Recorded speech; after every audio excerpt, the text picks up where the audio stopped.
Hello, this is Jenna. I'm really excited to share my lesson plan with you.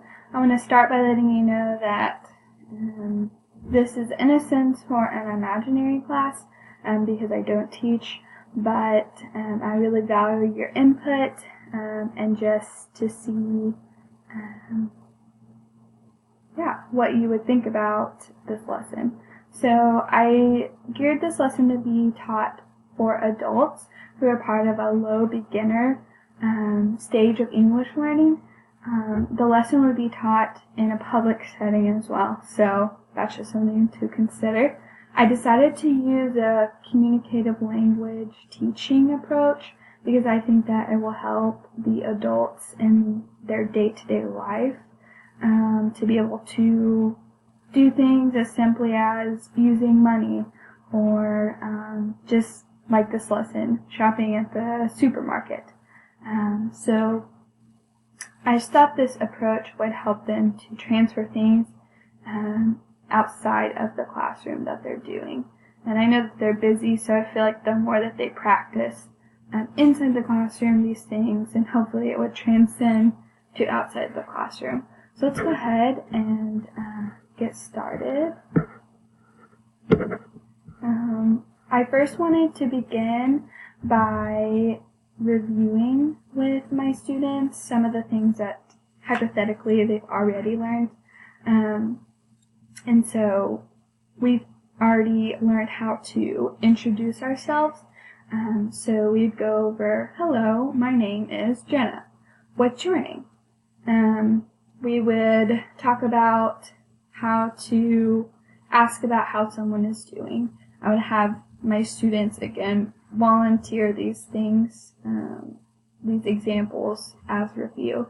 So they would say, hello, Teresa, how are you doing today? And then Teresa might say, I'm good, how about you? And then we'd go over good morning, good afternoon, good evening, and the sorts to help them just to remember what we've already done. And then we'd also go over something important that we've done as well. We'll go over our numbers because we might play with that a little bit in the lesson. And then talk about vocabulary for American currency. So, like dollars or cents. Then, after reviewing, we'd go ahead and introduce new vocabulary.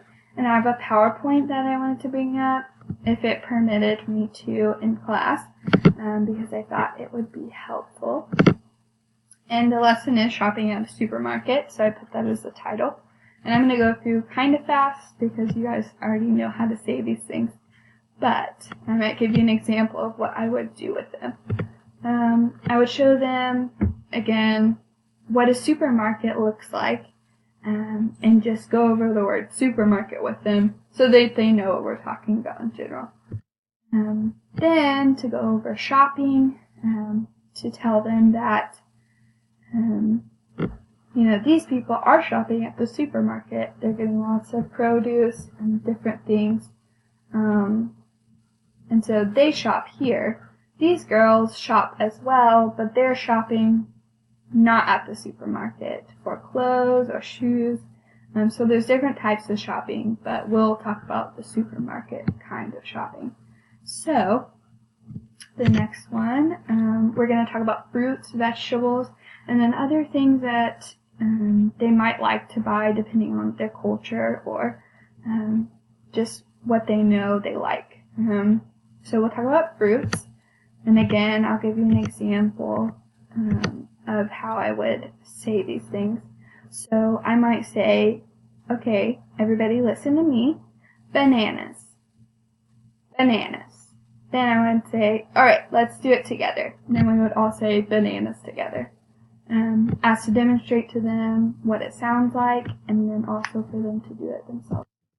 Grapes, pear, strawberries, watermelon, lemon, all of these great fruits. And then we have vegetables, lettuce, broccoli, onion, carrot, garlic, cabbage, potato, spinach, corn, cauliflower, and again these things, milk, cheese, bread, chicken, beef, eggs, those are important to a lot of people. Rice is very important to some.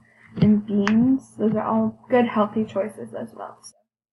Then I would want to move on to a listening activity, but I would want to do a pre-listening activity to get them prepared, especially because I don't feel like a lot of them have very verbal vocabulary or just aren't able to express things well. So I thought it was good for them to have pictures to look at as I describe what's going on. So I would show them that this boy is helping his brother, and the little brother, is the one getting the help. And again, the girl is the one getting the help from this guy, but he is the one giving help. And again, we have another slide that have the word help in it to help them realize this girl is asking for help. And it's kind of funny because it's a picture, but yeah. And that's the end of the slide. And then let's go back to the lesson plan. We would do the while listening activity.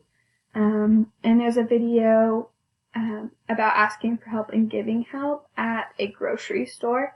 So I thought it was appropriate to show them that. I would tell the students they need to listen for some phrases. I would, again, in the pre-listening activity, write down some help phrases on the board. And let me scroll down to that. These are the help phrases here. So, for instance, can I help you? Would you like some apples? Would you like anything else? Excuse me, can you help me? Yes, I can help you. And then so on. And so it asks them to listen in this video about these, or to listen for these phrases, so that maybe they'll get a little bit more listening practice in. The video shares like some other phrases that we won't really go over just for the sake of this lesson. But some of them might mention that as well, and I might try to explain some of those things too. But while students are watching the video, I'm going to give them, an example of a dialogue on the board, which would be dialogue 1 under Appendix C. I will write that down, and then after they watch the video, I will want them to write this down as well, as to get them to write, because they do know their letters.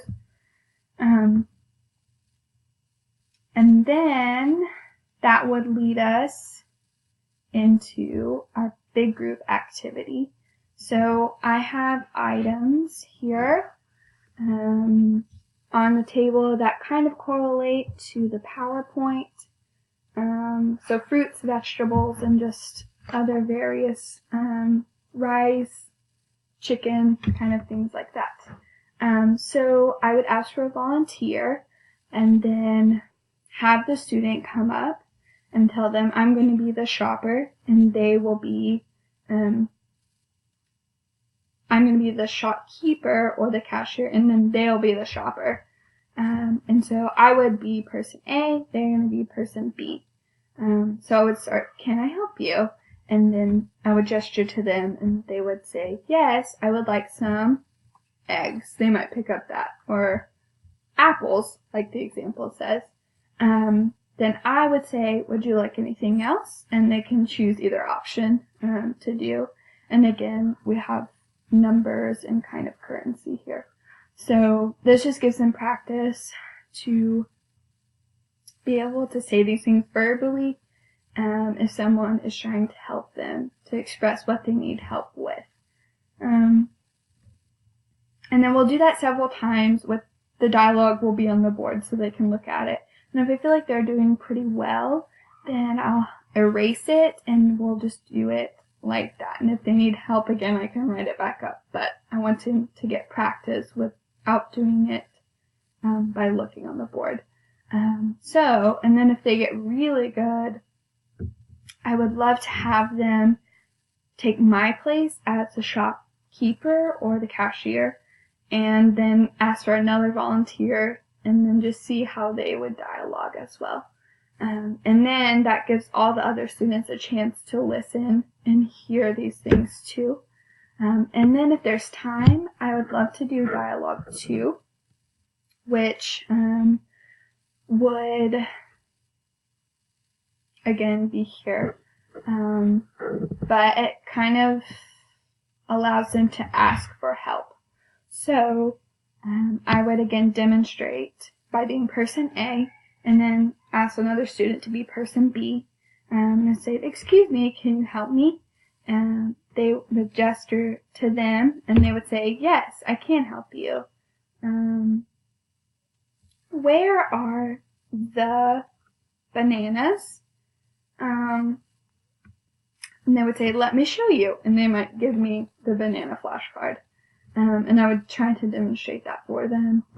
Then option 2, we might ask for another volunteer to come in, so that if person B tells me, "I don't know where they are," then I can say, "Thank you, bye," and then go on to ask somebody else. So that gives them a chance to understand that not everyone's going to know, or not everything's going to fall perfectly into these dialogues, but they can practice them. And then after that, I would want them to work with a partner together. I'm going to give them each partner a pack of these flashcards with these different pictures on them, and then tell them to work together on that. And then I can go around and assess how they're doing on that. And then if I need to, if someone's struggling or someone's getting it, if I need to modify it for them to be more difficult, or if I need to come and help the student quietly, then I can do that. I'm not sure at this point. I really wanted to add something with phonetical awareness, or maybe even reading. I'm not sure if it's appropriate for this lesson, or if it would just be another class period. But just let me know what you think. Should I integrate it into this lesson, or should I just leave it for a whole nother lesson? Because I don't want it to be too complicated for my students, especially since they're beginners. So just let me know what you think about that. Then I'll have another YouTube video that will be kind of a closing video. And it will show the class what an American supermarket looks like. And so that might just help them, kind of get excited about going, or, most of them might have been there already, but it might help them to see a native who is shopping around. So I like that one. And then I'll go on to explain their homework, which won't be a lot because they're adults, and I know that they might have kids, or they're just really busy. But I'm going to ask them to go to a supermarket that week and then introduce themselves to someone, because we've learned that, and then ask someone for help to find a few of the ingredients they need. And so then ask them to come back ready to describe that experience. Was it bad? Was it good? And then how it went. Could they understand them? Did it take a while? Just things like that. And so I want them to apply it in their real life too, which is what this CLT approach does. And that's my lesson. So let me know what you guys think, and thanks for listening. Bye.